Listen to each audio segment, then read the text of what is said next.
सुख दुख या संसार में सब काहू को होय। ज्ञानी काटे ज्ञान से मूर्ख काटे रोय। सुख दुख या संसार में सब काहे को होय। ज्ञानी काटे ज्ञान से और मूर्ख काटे रोय। जो संसार में पैदा होता है उसको सुख और दुख के रास्ते से गुजरना पड़ता है। जीवन में सुख भी आते हैं और दुख भी आते हैं, लेकिन जो भगवान की शरण में होकर भगवान का भजन करते हैं, अपने कर्मों का प्रारब्ध मानते हैं, वो ज्ञानी मनुष्य सहजता से सहन करके उनको काट लेते हैं। और जो मूर्ख हैं, अज्ञानी हैं, वो दूसरों को कारण मान करके दूसरों पर दोष आरोपित करके दुख और सुख पाते रहते हैं। इसलिए जो अपना कल्याण चाहता है उनको चाहिए कि वो जो भी हमारे अंदर दुख और सुख आते हैं वो हमारे ही किए हुए कर्मों का फल होता है, हमारा ही किया हुआ कर्म है। गहनो कर्मणो गति, कर्मों की गति बड़ी गहन होती है। कब किस समय कैसे मिल जाए किसी को भी पता नहीं है। इसलिए कर्म अच्छे करने चाहिए, भगवान की शरण में रह करके भगवान का भजन करना चाहिए।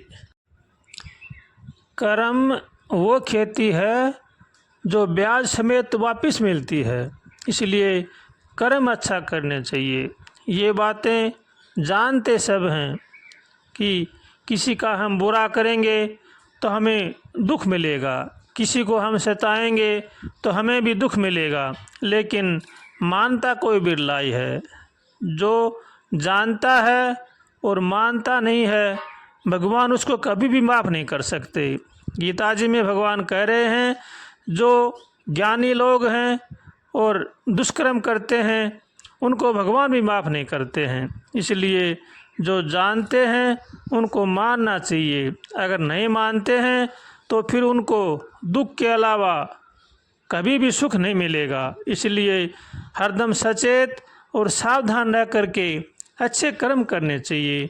कर्म प्रधान विश्व रचि राखा, जो जस कर ही तस फल चाखा। जैसा हम करेंगे वैसा हमें भोगना ही पड़ेगा, लेकिन जानते हुए नहीं मानते हैं वो बाद में पछताते हैं। इसलिए भगवान की शरण में रह करके भगवान का भजन करना चाहिए, भगवान से हरदम प्रार्थना करनी चाहिए। हे नाथ, हमें सद्बुद्धि दो, सद्विचार दो, ताकि संसार की बुराई से बच सकें। ऐसे कातर स्वर से भगवान से प्रार्थना करनी चाहिए। चोरी करने वाला, निंदा करने वाला, झूठ बोलने वाला, ये सब जानते हैं कि ऐसा करना पाप है, लेकिन जानते हुए भी मानते नहीं हैं। इसका एक ही कारण है, वो है अहंकार। अहंकार ऐसी बला है कि वो मानने नहीं देती है, इसलिए अहंकार से बचना चाहिए। जवानी का अहंकार, पद का अहंकार, ये अहंकार इतने खतरनाक हैं कि ये मनुष्य को आगे बढ़ने नहीं देते हैं। भगवान से हरदम प्रार्थना करनी चाहिए कि हे नाथ हमें बचाओ, हे नाथ हमें बचाओ।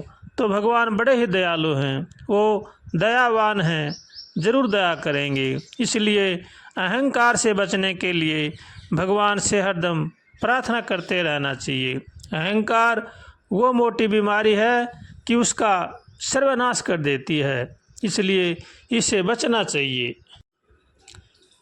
जिसने भी अहंकार को पाला है, अहंकार को बढ़ावा दिया है, उनका सर्वनाश हुआ है। अहंकार बड़ी बीमारी है, इससे बचना चाहिए।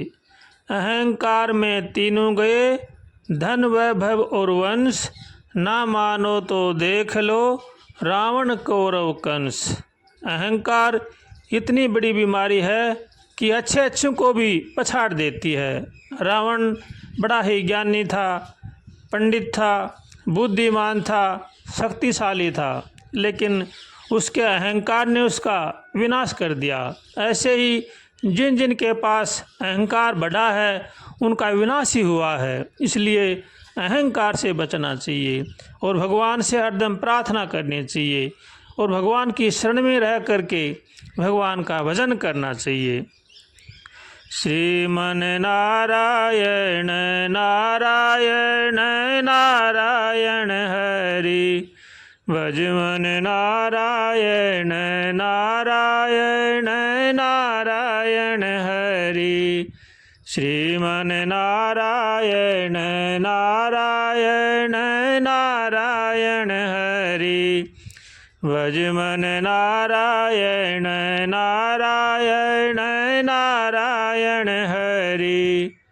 हो हमारे लिए देर प्रभु काहे को करी, श्रीमन नारायण नारायण नारायण हरि, भजमन नारायण नारायण नारायण हरि। श्रीमन नारायण नारायण नारायण हरि।